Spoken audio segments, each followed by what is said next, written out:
Welcome back dear students. आज के इस वीडियो लेक्चर में हम कंटिन्यू करने जा रहे हैं क्लास 10th पावर शेयरिंग का फोर्थ पार्ट। और आज के लिए हमारा जो सब टॉपिक है that is why power sharing is a desirable. That means हमें पावर क्यों शेयर करना चाहिए डिफरेंट सोशल ग्रुप्स के दरमियान, डिफरेंट लिंग्विस्टिक ग्रुप्स के दरमियान, डिफरेंट एथनिक ग्रुप्स के दरमियान हमने पावर क्यों शेयर करना चाहिए। तो यही आज के इस वीडियो लेक्चर में हम समझने की कोशिश करते हैं। तो ये जो शेयरिंग ऑफ पावर है ये जरूरी है एक कंट्री में, ताकि हम डाइवर्सिटीज को एकोमोडेट कर सकते हैं, ताकि हम हर तरह की जो कम्युनिटी हमारी कंट्री में सेटल्ड है उनको सही तरह से रिप्रेजेंटेशन दे सके और उनकी पार्टिसिपेशन जरूरी समझी जाए डिसीजन मेकिंग में। यहां पर हमारा जो टॉपिक है why power sharing is desirable, इसके हमारे पास दो आंसर है या इसके हमारे पास दो रीजन है। तो हम ये कहेंगे हमारे पास टू रीजन है। हम यहां पर ये समझ सकते हैं कि हमारे पास टू रीजन है कि ये जो पावर है ये शेयर क्यों होना चाहिए और इससे हमें क्या फायदा आ सकता है और इससे हम किस तरह से डाइवर्सिटीज को एकोमोडेट कर सकते हैं। तो पहला जो हमारा रीजन है उसे हम कहते हैं प्रूडेंशियल रीजन या prudential reason of power sharing.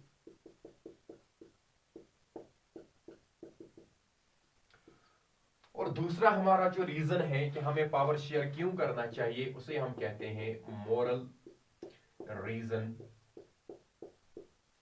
Of power sharing. Prudential reason of power sharing और prudential distribution of power sharing में हम क्या समझते हैं कि जब एक कंट्री होती है डिफरेंट डाइवर्स ग्रुप्स की होती है, डिफरेंट कम्युनिटीज इसमें सेटलर हैं, अगर यूनिलेटरली एक मेजॉरिटी कम्युनिटी के जरिए कोई डिसीजन लिया जाता है जिसका नेगेटिव इंपैक्ट माइनॉरिटीज पर होता है या माइनॉरिटीज को अंडर कंसिडरेशन नहीं लिया जाता है व्हाइल फ्रेमिंग ए पॉलिसी, तो इससे रिजल्ट्स ये निकलते हैं कि जो हमारी कंट्री में डाइवर्सिटी है इसका रिजल्ट निकलेगा कि कंट्री में सोशल कन्फ्लिक्ट्स क्रिएट हो जाएंगे और सोशल कन्फ्लिक्ट्स के चलते हुए कंट्री में वायलेंस क्रिएट हो जाएगी और इस वायलेंस के चलते हुए कंट्री में इंस्टेबिलिटी आ सकती है, पॉलिटिकल इंस्टेबिलिटी आ सकती है, जिसका रिजल्ट ये निकलता है कि जो कंट्री की फाइनेंशियल पोजीशन है वो भी रियून होगी, हमारी कंट्री पॉलिटिकली, हमारी कंट्री इकोनॉमिकली, हमारी कंट्री सोशली डिस्टर्ब रह सकती है और जिसका लॉन्ग टर्म में पूरी कंट्री को नुकसान हो सकता है क्योंकि एक कंट्री फाइनेंशियली रियून हो सकती है जब हर एक लिंग्विस्टिक ग्रुप को या हर एक सोशल ग्रुप को या हर एक एथनिक ग्रुप को हम कंट्री में रिप्रेजेंटेशन नहीं दे सकते हैं। इसलिए प्रूडेंशियल रीजन में हम समझ सकते हैं कि जो सिचुएशन हो सिचुएशन को अकॉर्डिंगली ट्रीट करना और पावर शेयरिंग के कंसेप्ट को जब हम लेते हैं, फॉर एग्जांपल जब हम डिफरेंट सोशल ग्रुप्स के दरमियान पावर शेयर नहीं करते हैं तो सीधी सी बात है इसका रिजल्ट ये निकलेगा कि ये जो सोशल ग्रुप्स हैं ये रिवोल्ट करेंगे, ये प्रोटेस्ट करेंगे और कंट्री में एक वार जैसा, कंट्री में एक सिविल वार क्रिएट हो जाएगा जिसका लॉन्ग रन में रिजल्ट ये निकलेगा कि पूरी कंट्री जो है रियून हो जाएगी, कंट्री में वायलेंस रहेगी, कंट्री में पॉलिटिकल इंस्टेबिलिटी रहेगी। तो अगर हम पॉलिटिकल स्टेबिलिटी चाहते हैं, अगर हम कंट्री में पीस चाहते हैं, then it is must, prudential reason के हिसाब से it is must that power must be shared between the different social groups, between different linguistic groups, between different regional groups और between different ethnic groups, so that जो conflicts create हो सकते हैं power share ना करने से, उन conflicts को हम अवॉइड कर सकते हैं पावर शेयर करने से। तो प्रूडेंशियल रीजन में हम क्या समझते हैं कि जो सिचुएशन हो उसको पावर शेयर करने से उस सिचुएशन में क्या चेंज आ सकती है, अगर पॉजिटिव चेंज आ सकते हैं तब पावर शेयर करना चाहिए। इसका मतलब प्रूडेंशियल रीजन में हमने क्या समझा, हम यहां पर समझ सकते हैं कि ये जो पावर है, power must be shared among different social groups। किस लिए पावर हमने शेयर करना चाहिए, या इन्हें हम कहते हैं डिफरेंट सोशल ग्रुप्स या डिफरेंट लिंग्विस्टिक ग्रुप्स या जो हमारी कंट्री की डिफरेंट डाइवर्स कम्युनिटी होती है।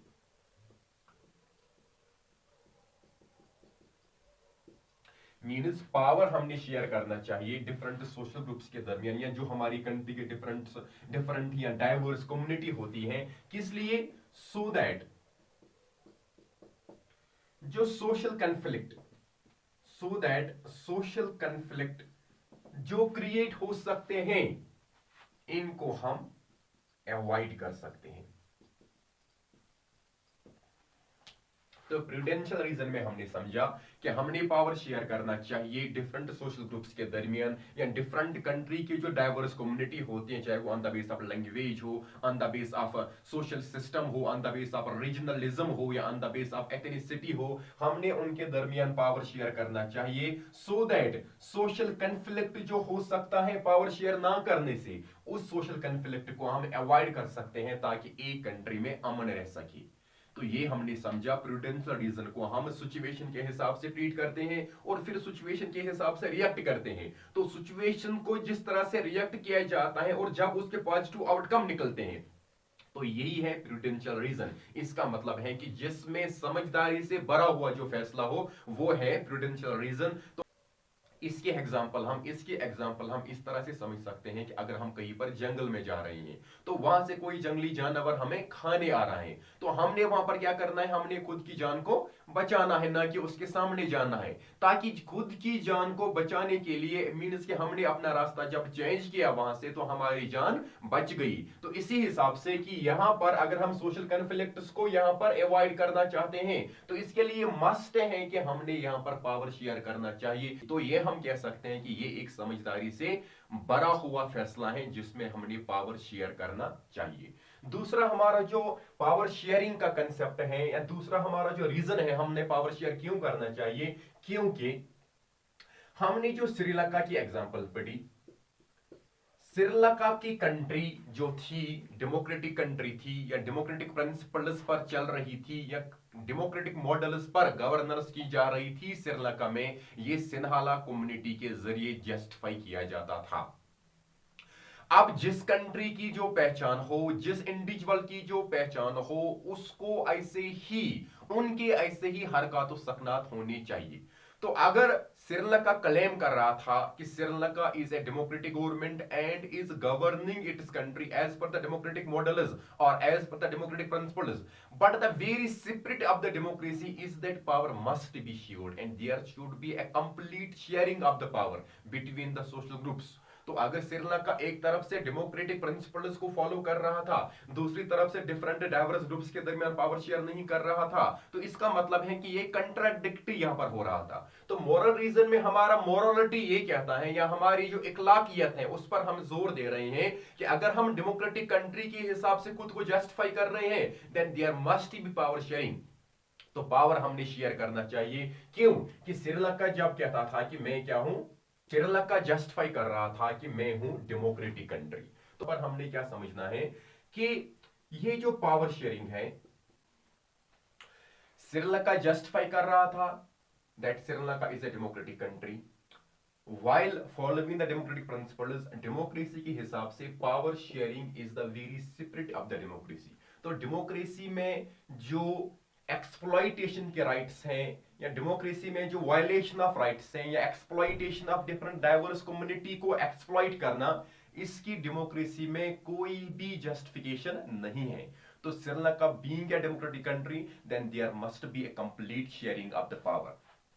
तो अब प्रूडेंशियल रीजन को हम एक बार यहां पर फिर समझने की कोशिश करते हैं कि जब डिफरेंट जो हमारे पास सोशल ग्रुप्स होते हैं, जब हमारे पास डिफरेंट सोशल ग्रुप्स होते हैं, उसके बाद अगर हम इनसे पावर शेयर नहीं करते हैं, नॉट शेयरिंग पावर,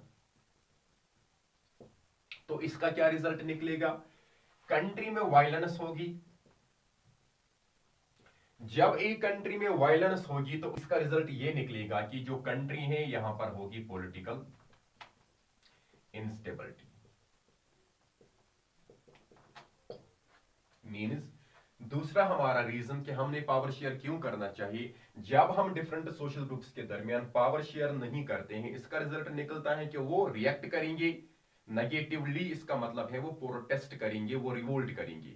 जब वो रिवोल्ट करेंगे तो वायलेंस क्रिएट हो जाएगी। जब वायलेंस कंट्री में क्रिएट हो जाएगी, जो हमारा पॉलिटिकल सिस्टम है वहां पर पॉलिटिकल इंस्टेबिलिटी आएगी। तो इसलिए अगर हमने इस पॉलिटिकल इंस्टेबिलिटी को पॉलिटिकल स्टेबिलिटी में कन्वर्ट करना है, then it is must that power must be shared, so that to ensure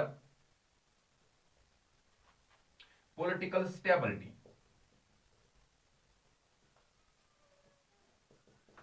अगर हम पॉलिटिकल स्टेबिलिटी अब चाहते हैं तो पावर मस्ट बी शेयर। तो हमने क्या करना चाहिए, पावर को शेयर करना चाहिए।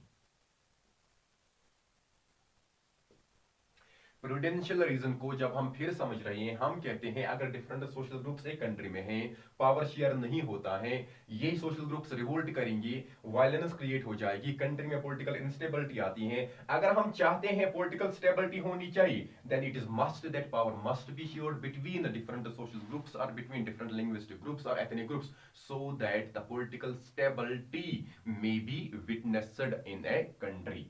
उसके बाद अब जब मेजॉरिटी कम्युनिटी के जरिए पावर शेयर नहीं किया जाता है, मींस कि ये जो मेजॉरिटी कम्युनिटी होती है, जब ये कोशिश करते हैं अपनी जो विल है इसको इंपोज करने की, इससे इन द शॉर्ट रन क्या होता है, माइनॉरिटी पर एक्सप्लॉइटेशन की जा सकती है, या मेजॉरिटी के जरिए अपना जो रूल है, अपनी जो विल है उसको प्रिवेल किया जा सकता है। लेकिन इन द लॉन्ग रन जो पूरी कंट्री है उसकी जो फाइनेंशियल स्टेबिलिटी है वो इंस्टेबिलिटी में कन्वर्ट हो सकती है। मींस कि जब मेजॉरिटी के जरिए, सिन्हाला कम्युनिटी के जरिए कोशिश की गई कि इनकी जो खुद की जो मर्जी थी उसके हिसाब से लेजिस्लेशन पास करके बिल्स को इंपोज किया गया, एक्ट्स को इंपोज किया गया, इसका रिजल्ट ये निकलता है कि जो शॉर्ट रन में अगर हम कहेंगे ये जो मेजॉरिटी है ये सक्सेसफुली किसी हद तक माइनॉरिटी कम्युनिटी को डोमिनेट कर पाई। लेकिन इन द लॉन्ग रन हमने वहां पर क्या देखा कि एक सिविल वार क्रिएट हुआ, जिस सिविल वार के जरिए जो फाइनेंशियल कंडीशन थी, जो फाइनेंशियल कंडीशन श्रीलंका की थी, वो जो फाइनेंशियल कंडीशन है वो लॉस हुई, मींस कि वो रियून हुई। फाइनेंशियल कंडीशन जो श्रीलंका की थी वो रियून हुई जब वहां पर पावर शेयर नहीं किया गया। इसका मतलब ये हुआ कि अगर मेजॉरिटी कम्युनिटी के जरिए अपनी विल को इंपोज ना किया जाता तो ये जो कंट्री है ये फाइनेंशियली रियून नहीं होती, और दूसरी तरफ से जो इनके कन्फ्लिक्ट्स थे उनको ये पुरअमन तरीकों से हल भी कर सकते थे। होप यहां तक जो हमने समझाया वो सही आपको समझ आया होगा। इसके बाद प्रूडेंशियल रीजन का ही एक और एक्सप्लेनेशन हम समझने की कोशिश करते हैं।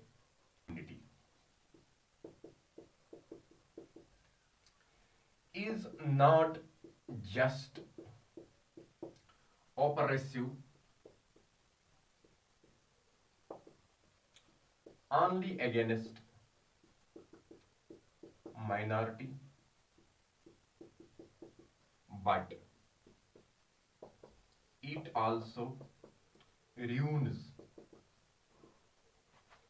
majority as well।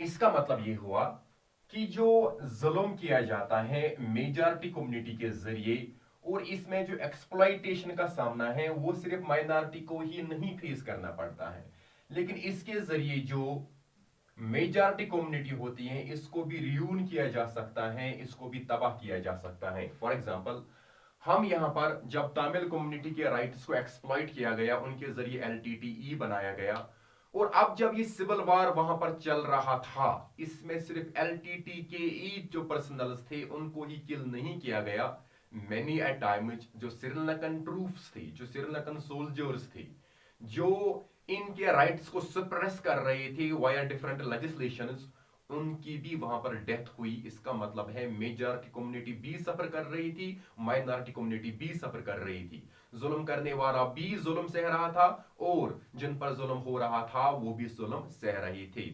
तो दोनों जो कम्युनिटीज थी वो इस सूरत हाल में पिस रही थी। होप यहां तक सभी जो कंसेप्ट हमने प्रूडेंशियल रीजन के समझे वो सही तरह से आपको समझ आए होंगे। अब मॉरल रीजन का पहला कंसेप्ट क्या है कि हम कहते हैं ये जो पावर शेयरिंग है, it is the very spirit of democracy.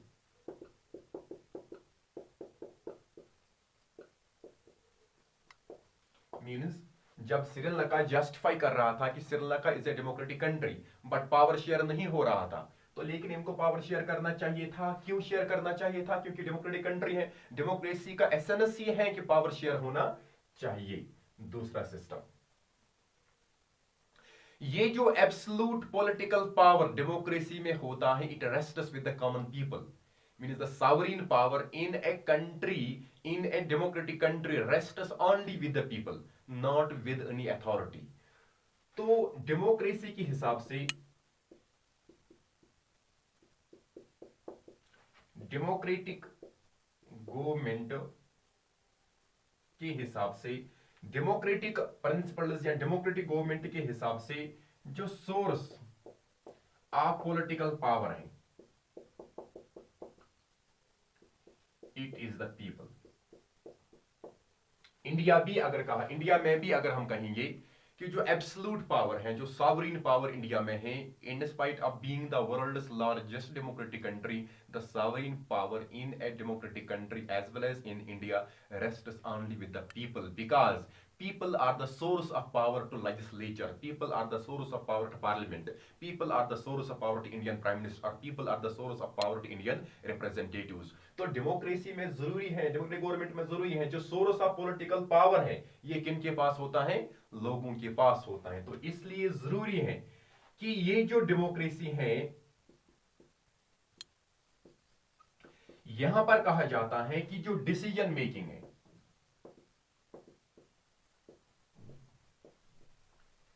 ये होना चाहिए विद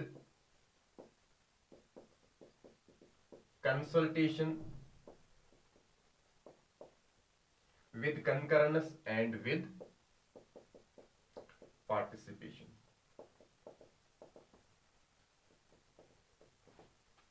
डेमोक्रेसी के हिसाब से ये जो डिसीजन लिया जाता है लेजिस्लेटर्स के जरिए, या हम कहेंगे मेजॉरिटी के जरिए, इसमें ये जो डिसीजन लिए जाते हैं विद कंसल्टेशन, मीन्स बाकी जो कंट्री में रिप्रेजेंटेटिव्स होते हैं या बाकी जो कम्युनिटी होते हैं उनसे रिप्रेजेंटेशन, उनसे कंसल्टेशन करके डिसीजन लिया जाता है, उनकी इजाजत से डिसीजन लिया जाता है और उनकी पार्टिसिपेशन से डिसीजन लिया जाता है। तो ये सभी तीन टर्म्स हैं, कंसल्टेशन, कंकरेंस, पार्टिसिपेशन। ये तब मुमकिन है जब हमने पहले उनसे पावर शेयर किया होगा। तो डेमोक्रेसी का जरूरी है मकसद कि पावर शेयर हमने करना है डिफरेंट सोशल ग्रुप्स के दरमियान। होप यहां तक हमने जो दो कंसेप्ट समझे वो सही तरह से आपने समझे और आपको सही तरह से वो अंडरस्टैंड आए होंगे। अब प्रूडेंशियल रीजन में हमें क्या कहा जाता है? प्रूडेंशियल रीजन में हमें क्या समझाया जाता है? प्रूडेंशियल रीजन में हमें समझाया जाता है कि अगर हम बेटर आउटकम्स चाहते हैं, अगर हम एक डेमोक्रेटिक कंट्री में पॉजिटिव आउटकम चाहते हैं, या अगर हम एक कंट्री में पॉजिटिव आउटकम चाहते हैं, तो पावर को शेयर करना चाहिए। जब पावर को शेयर किया जाता है, डाइवर्सिटीज को एकोमोडेट किया जा सकता है, सभी जो डाइवर्स कम्युनिटी होती है उनकी रिप्रेजेंटेशन डिसीजन मेकिंग में आ जाता है, तो जो डिसीजन लिया जाता है वो विद कंसल्टेशन, वो विद पार्टिसिपेशन, वो with concurrence of all the communities लिया जाता है। एज एग्जांपल हमने बेल्जियम की सीखी थी, लेकिन पावर शेयर नहीं हुआ था, श्रीलंका की हमने एग्जांपल पढ़ी। उसके बाद मोरल रीजन में हम कहते हैं कि श्रीलंका जस्टिफाई कर रहा था कि Sri Lanka is a democratic country. So in spite of being a democratic country, the democratic principles lay down a special focus that power must be shared. So if power sharing is not done in a country still being in a democratic principle, still being working on the democratic principles, then it is a contradiction, then there is a complete contradiction. So power sharing is an essence of the democracy, because in a democratic country, the absolute power, the absolute political power, or the source of political power rests with the common people or rests with this diverse community जहां पर हमने power को share नहीं किया था। तो in short यहां पर हम समझते हैं प्रूडेंशियल रीजन में हम सिचुएशन को ऑब्जर्व करके रिएक्ट करते हैं और मॉरल रीजन में हम कंट्री के आइडेंटिटी को पहचान करके कंट्री के आइडेंटिटी के हिसाब से रिएक्ट करते हैं। मींस कंट्री अगर डेमोक्रेसी है तो पावर मींस कंट्री अगर डेमोक्रेटिक है तो पावर को शेयर होना ही चाहिए। कंट्री में अगर डाइवर्स कम्युनिटी है तो डिफरेंट डाइवर्स कम्युनिटीज की रिप्रेजेंटेशन होनी ही चाहिए। तब ही मुमकिन है कि पावर शेयरिंग के जो आउटकम्स हैं वो पॉजिटिव आ सकते हैं, या हम सही तरह से जो डाइवर्सिटीज हैं इनको एकोमोडेट कर सकते हैं। होप यहां तक ये जो हमने पढ़ा why power sharing is desirable, ये आपने सही तरह से अंडरस्टैंड किया होगा। अब जो हमारा दूसरा सब टॉपिक है that is forms of power sharing. Different forms of power sharing हम समझने की कोशिश करते हैं, किन तरीकों से पावर को शेयर किया जा सकता है या किन तरीकों से प्रेजेंटली पावर को शेयर जाता है, कौन से मॉडल्स हमारे पास हैं जिन तरीकों से हम पावर को शेयर कर सकते हैं या पावर को शेयर करते हैं और डाइवर्सिटीज को एकोमोडेट भी करते हैं। तो अब डिफरेंट नोशंस हैं या डिफरेंट आइडियाज हैं related to power sharing. Means एक वक्त वो भी था जब कहा जाता था कि ये जो पावर है ये एक सिंगल इंडिविजुअल के पास रहना चाहिए। जब हम एंशिएंट पॉलिटिकल सिस्टम को ऑब्जर्व कर रहे हैं वर्ल्ड की या यूरोप की, तो वहां पर जो पॉलिटिकल पावर था ये एक इंडिविजुअल के पास था जिसको हम मोनार्क रूल के नाम से जानते हैं। जहां पर जो एब्सोल्यूट पावर था वो किंग के पास होता था, वो बड़ी बड़ी किंगडम्स हुआ करते थे। तो इसमें एक फायदा भी था कि जो डिसीजन मेकिंग प्रोसेस थी वो जल्दी होती थी। एक एग्जीक्यूटिव जो होता था, एक जो रूलर होता था, उसे किसी से कंसल्टेशन नहीं लेनी होती थी, उसे किसी की कंकरेंस नहीं लेनी होती थी, तो वो जल्दी डिसीजंस को पास कर पाता था। ये भी एक नोशन था ancient political system of the world में, जहां पर ये आइडिया था कि पावर एक ही इंडिविजुअल के पास रहना चाहिए ताकि पूरी कंट्री के लिए या पूरी किंगडम के लिए यूनिफॉर्मली लॉज बनाए जाए और डिसीजन मेकिंग प्रोसेस में ज्यादा टाइम ना लगे। उसके बाद क्या हो जाता है, उसके बाद जब डेमोक्रेसी का ओरिजिन होता है, तो डेमोक्रेसी का अभी हमने समझा कि एसेंस ही है कि ये जो पावर है इसकी शेयरिंग होनी चाहिए। तो अब हम जो डेमोक्रेटिक मॉडल्स की बुनियाद पर जिस तरह से पावर शेयरिंग होती है उनको हम समझने की कोशिश करते हैं। तो डेमोक्रेसी में हम क्या समझते हैं, डेमोक्रेसी में हमने अभी समझा कि ये सोर्स जो है पॉलिटिकल पावर का ये होता है लोगों के पास। अब जब ये लोगों के पास होता है, जो हमारी पब्लिक पॉलिसी होती है, जो हमारी पब्लिक पॉलिसी बनती है, मींस कि अब जो लोगों के लिए पॉलिसी बनेगी वो डिजाइन होनी चाहिए लोगों के जरिए। सही बात है, जब हम कोई पॉलिसी बना रहे हैं, डेमोक्रेसी का मतलब ही है सोर्स ऑफ पॉलिटिकल पावर किसके पास है, लोगों के पास। अब जो पब्लिक पॉलिसी बनेगी, जो डिजाइन दी जाएगी, ये लोगों के लिए दी जाएगी। तो उसके बाद ही हम कहेंगे कि लोगों का पॉलिटिकल पावर है, लोगों के जरिए पॉलिटिकल पावर इस्तेमाल किया गया, क्योंकि लोगों के इलेक्टेड जो रिप्रेजेंटेटिव्स होते हैं इनके जरिए ही पॉलिटिकल पावर को एक्सरसाइज किया जाता है। इसलिए हम ये कहेंगे यहां पर जो पावर्स, इसलिए हम यहां ये कहेंगे यहां पर जो डिसीजंस लिए जाते हैं डेमोक्रेसी में वो पावर शेयरिंग से लिए जाते हैं, कंसल्टेशन के जरिए लिए जाते हैं, कंकरेंस के जरिए लिए जाते हैं, पार्टिसिपेशन के जरिए लिए जाते हैं, तब ही फाइनल डिसीजन पास किया जाता है, तब ही वो पब्लिक डोमेन में आ जाता है। तो अब हमारे पास different types of power sharing है। एक टाइप जो हमारे पास है इसे हम कहते हैं vertical system of power sharing. जब पावर शेयर होता है between different organs of the government, इस प्रोसीजर को या इस सिस्टम को हम समझते हैं it is the vertical distribution of power sharing. तो ये जो गवर्नमेंट होती है इसके तीन ऑर्गन्स होते हैं। एक हमारा होता है लेजिस्लेचर, दूसरा हमारा होता है एग्जीक्यूटिव और तीसरा हमारा होता है जुडिशियरी। अगर हम इंडिया पर नजर डालते हैं, इंडियन कॉन्स्टिट्यूशनल सिस्टम पर नजर डालते हैं, तो हमारे पास जो पॉलिटिकल सिस्टम है वो हमारे पास है parliamentary model of governance. Indian constitution borrowed है, और ये जो पार्लियामेंट्री मॉडल ऑफ गवर्नेंस है ये इंडिया ने बारो किया है ब्रिटेन कॉन्स्टिट्यूशन से। तो अब according to this parliamentary model of governance, Indian constitution के हिसाब से there must be a complete separation of powers between the three organs of the government.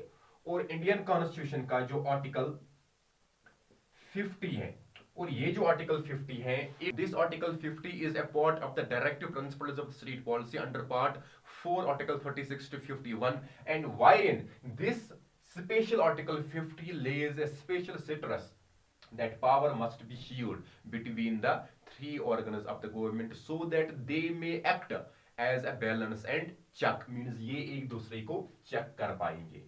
अब लेजिस्लेटर्स वो होते हैं जिनको हम इलेक्ट करते हैं, एग्जीक्यूटिव्स वो कहलाते हैं जो लॉ की इंप्लीमेंटेशन में इन्वॉल्व होते हैं, from higher bureaucracy to lowest that is a police personnel, वो भी एग्जीक्यूटिव के डोमेन में आता है जब वो इंप्लीमेंटेशन ऑफ लॉ करता है। उसके बाद जो हमारा थर्ड ऑर्गन है that is judiciary.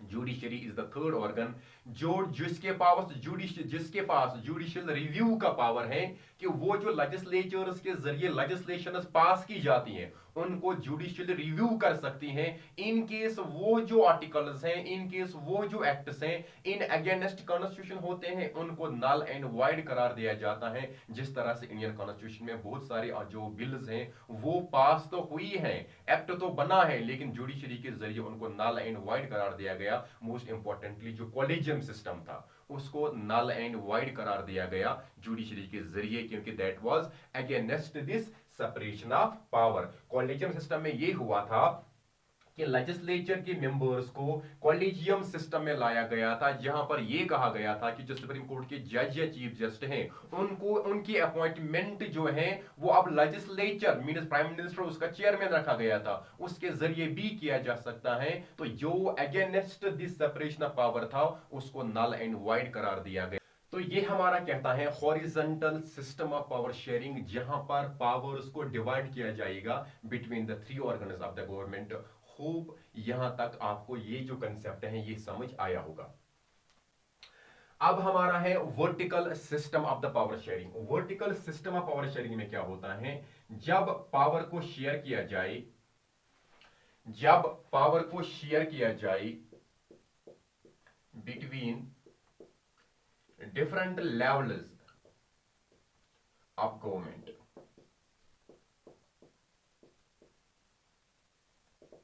For example जो हमारा सेंट्रल लेवल है, स्टेट लेवल है या लोकल लेवल है, ये तीन लेवल्स इंडिया में एप्लीकेबल हैं। तो जब पावर को शेयर किया जाए between different levels of the government, central level, state level and local level, तो इस सिस्टम को हम कहते हैं वर्टिकल सिस्टम और vertical distribution of the power sharing. अब ये जो पावर शेयरिंग होता है ये आप याद रखोगे ये होता है फेडरल कंट्रीज में, मींस वर्टिकली पावर शेयर किया जाता है फेडरल कंट्रीज में, क्योंकि वहां पर जो डिवीजन ऑफ पावर होता है वो कंप्लीट होता है। इंडिया का जो डिवीजन ऑफ पावर है that is under 7th schedule of the Indian constitution. तो हमारे पास 3 लिस्ट्स दी हुई है, union list, state list, concurrent list. और ये जो लिस्ट सिस्टम हमारे पास है इसके जरिए जुरिस्डिक्शन डिफाइन की गई है, जो स्टेट है या सेंटर है ये किन किन सब्जेक्ट्स पर लेजिस्लेशन बना सकते हैं, और ये जो पावर है इनको डिफाइन किया गया है। तब हम ये कहेंगे इंडिया में जो ये vertical system of power sharing है ये एप्लीकेबल है, जहां पर पावर को डिवाइड किया जाता है या पावर को शेयर किया जाता है between the central level, between the state level and at the local level. हमारे पास सेंट्रल गवर्नमेंट भी एग्जिस्ट करती है, हमारे पास स्टेट गवर्नमेंट भी एग्जिस्ट करती है, और हमारे पास local government that is rural local self government और अर्बन लोकल सेल्फ गवर्नमेंट ये भी यहां पर एग्जिस्ट करती हैं। तो ये यहां पर आप याद रखोगे और ओरिजिनली इंडिया में जो पंचायत राज सिस्टम या म्युनिसिपलिटी सिस्टम एप्लीकेबल नहीं था, via 73rd amendment act panchayat raj लाया गया, via 74th amendment act municipalities या अर्बन लोकल सेल्फ गवर्नमेंट लाई गई। और ये जो किया गया काम ये 1992 में किया गया विद इफेक्ट फ्रॉम 1993। इस तरह से इंडिया में जो थर्ड टायर ऑफ गवर्नमेंट है या थर्ड लेवल ऑफ गवर्नमेंट है वो भी एप्लीकेबल की गई। तो अब हमने क्या समझा फिलहाल के लिए, horizontal system of power sharing में हम डिफरेंट ऑर्गन्स के दरमियान पावर शेयर करते हैं, while as vertical system of power sharing में हम डिफरेंट लेवल्स के दरमियान पावर को शेयर करते हैं। तो हमने यहां पर दो सिस्टम ऑफ पावर शेयरिंग को समझा। अब हमारा जो third system of power sharing है उसे हम कहते हैं community government. Community government it is a novel system of power sharing. इसमें क्या होता है, जब पावर को शेयर किया जाए, मीन्स कि जब पावर शेयरिंग हो बिटवीन डिफरेंट सोशल ग्रुप्स, चाहे वो on the base of language हो, चाहे वो on the base of region हो, चाहे वो on the base of ethnicity हो, चाहे वो on the base of caste हो, जब डिफरेंट सोशल ग्रुप्स के दरमियान पावर को शेयर किया जाए तो ये जो सिस्टम है ये हम कम्युनिटी गवर्नमेंट के नाम से जानते हैं। तो इसकी जो बेस्ट एग्जांपल है दैट इज बेल्जियम, जहां पर हमने समझा था कि जो issues related to language, issues related to culture, issues related to education थे वो ना ही सेंट्रल जुरिस्डिक्शन में रखे गए थे, ना ही स्टेट जुरिस्डिक्शन में रखे गए थे, ना ही government at the Brussels level पे उसकी जुरिस्डिक्शन में रखे गए थे, बल्कि एक सेपरेट कम्युनिटी गवर्नमेंट वहां पर इंस्टॉल की गई थी जो पर्टिकुलर कम्युनिटी के जरिए इलेक्ट की जाएगी और वहां पर जो पर्टिकुलर कम्युनिटी के मेंबर्स को रिप्रेजेंटेशन दी जाएगी और उनकी जो ग्रीवियंसेस होगी related to their own communities वो इस कम्युनिटी गवर्नमेंट के जरिए ही सेटल किए जाएंगे। इस तरह से जब पावर डिफरेंट कम्युनिटीज के दरमियान शेयर किया जाएगा तो ये जो सिस्टम है इसे हम कम्युनिटी गवर्नमेंट के नाम से जानते हैं। ये सिस्टम इंडिया में एप्लीकेबल नहीं है, while as this system is applicable in less diverse countries just like in Belgium। अब इंडिया में क्या है और इंडिया में डाइवर्स कम्युनिटीज को एकोमोडेट करने के लिए क्या किया गया है। कहा जाता है कि बहुत सारी जो डेमोक्रेटिक कंट्रीज हैं, जस्ट लाइक अगर हम इंडिया की एग्जांपल लेते हैं, यहां पर भी हमारे पास माइनॉरिटी है या यहां पर भी हमारे पास डाइवर्सिटी है, डाइवर्स कम्युनिटी है और इनको रिप्रेजेंटेशन दी गई या हम ये कहेंगे इनको रिप्रेजेंटेशन दी गई डिफरेंट लेवल्स में या डिफरेंट गवर्नमेंट्स में इन the form of reserved constituencies. Means कि बहुत सारी डेमोक्रेटिक कंट्रीज में, इंडिया की एग्जांपल हम लेंगे, ये जो माइनॉरिटी कम्युनिटी होती है या डिफरेंट डाइवर्स कम्युनिटी होती है इनको भी रिप्रेजेंटेशन दी जाती है इन the form of reserved constituencies. Means इनके लिए कुछ कॉन्स्टिट्यूएंसीज रिजर्व रखी जाती हैं।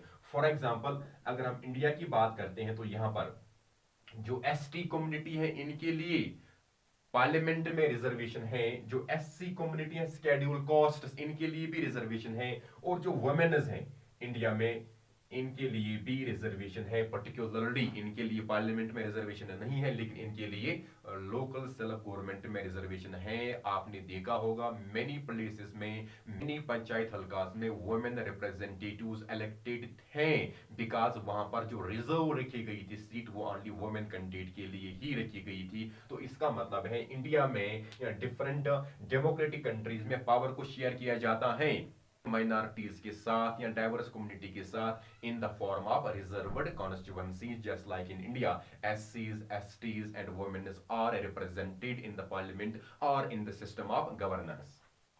इसके बाद जो पॉलिटिकल पावर है ये शेयर किया जा सकता है डिफरेंट पॉलिटिकल पार्टीज के दरमियान भी इन the form of coalition government. Means कि जब इलेक्शन हो जाते हैं और इलेक्शन के बाद जब किसी एक पार्टी को मेजॉरिटी नहीं आती है गवर्नमेंट बनाने के लिए तो अगर ये सिचुएशन सेंट्रल लेवल पर होगी तो हम इसे हंग पार्लियामेंट का नाम देते हैं। अगर ये सिचुएशन एक स्टेट में होगी तो हम इसे हंग असेंबली के नाम से ही जानते हैं।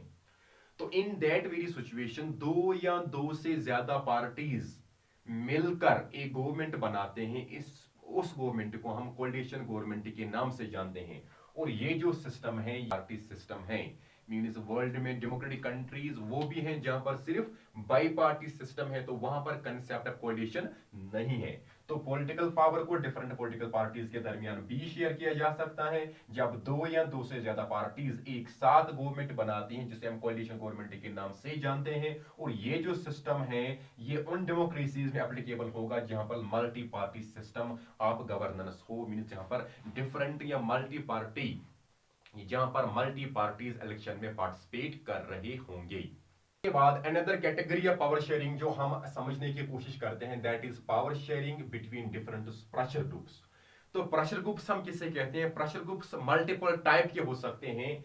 ये जो डिफरेंट हमारे पास यूनियंस होते हैं, जैसे स्टूडेंट यूनियन है, ट्रेड यूनियन है, या डिफरेंट यूनियंस हैं, उनको भी हम प्रेशर ग्रुप्स के नाम से जानते हैं।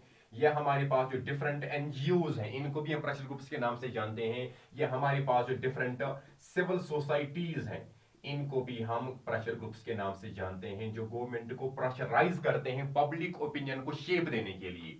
तो ये जो डिफरेंट यूनियंस होती हैं, ट्रेड यूनियन होती है, स्टूडेंट यूनियंस होती है, या डिफरेंट यूनियंस होते हैं जो एक ग्रुप ऑफ पॉपुलेशन को रिप्रेजेंट करते हैं, या जो एक पब्लिक ओपिनियन को रिप्रेजेंटेशन देते हैं, और उसके बाद पब्लिक ओपिनियन को शेप देने के लिए गवर्नमेंट को प्रेशराइज किया जाता है। उसके बाद गवर्नमेंट को प्रेशर करके पब्लिक पॉलिसी फ्रेम करवाया जाता है।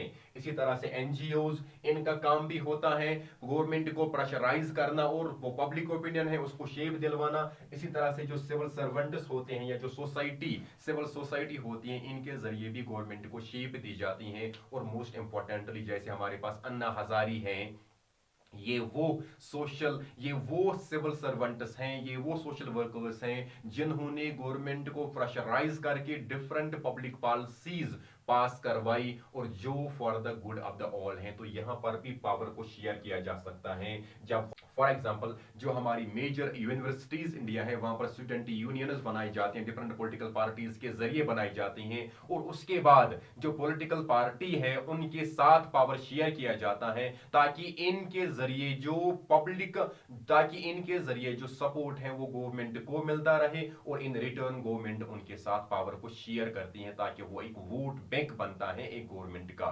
तो ये डिफरेंट प्रेशर ग्रुप्स के दरमियान भी पावर शेयर किया जा सकता है। इस तरह से हमने कोशिश की कि सभी जो कंसेप्ट्स थे, why power sharing desirable as well as different forms of power sharing, ये सभी कंसेप्ट्स आपने सही तरह से अंडरस्टैंड किए होंगे। एक बार हम फिर रिपीट करने की कोशिश करते हैं। Different forms of power sharing means कि there was a notion where in it was declared that power must reside with one individual only, because एक इंडिविजुअल के जरिए जो डिसीजन मेकिंग है वो जल्दी हो सकता है। और ये जो सिस्टम था या ये जो नोशन था, ये एंशिएंट पॉलिटिकल सिस्टम्स में एग्जिस्ट करता था, जहां पर एक किंग एब्सोल्यूट मोनार्क हुआ करता था। उसके बाद जब डेमोक्रेसी आई, तो डेमोक्रेसी का एसेंस ही है कि डेमोक्रेसी में जो गवर्नमेंट बनती है उसका जो सोर्स रहता है वो पीपल होते हैं, वो लोग होते हैं, वही उसका सोर्स होते हैं, वही इसका कंप्लीट सोर्स होते हैं। तो जब लोग सोर्स होते हैं डेमोक्रेसी का, तो इसके बाद जो डेमोक्रेटिक रूलर्स के लिए डिसीजन कोई लिया जाएगा, जो पब्लिक पॉलिसी फ्रेम की जाएगी, वो लोगों के लिए बनानी है, तो जरूरी है उसमें लोगों की पार्टिसिपेशन भी होनी चाहिए, so that we can say कि जो पब्लिक पॉलिसीज डिजाइन दी जाती हैं डेमोक्रेसी में, वो लोगों के जरिए शेप दी जाती हैं डेमोक्रेसी में। ये यहां पर हमने समझा। अब different forms of power sharing है डेमोक्रेसी में। एक हमारे पास है जिसे हमने horizontal distribution of power sharing के नाम से जाना।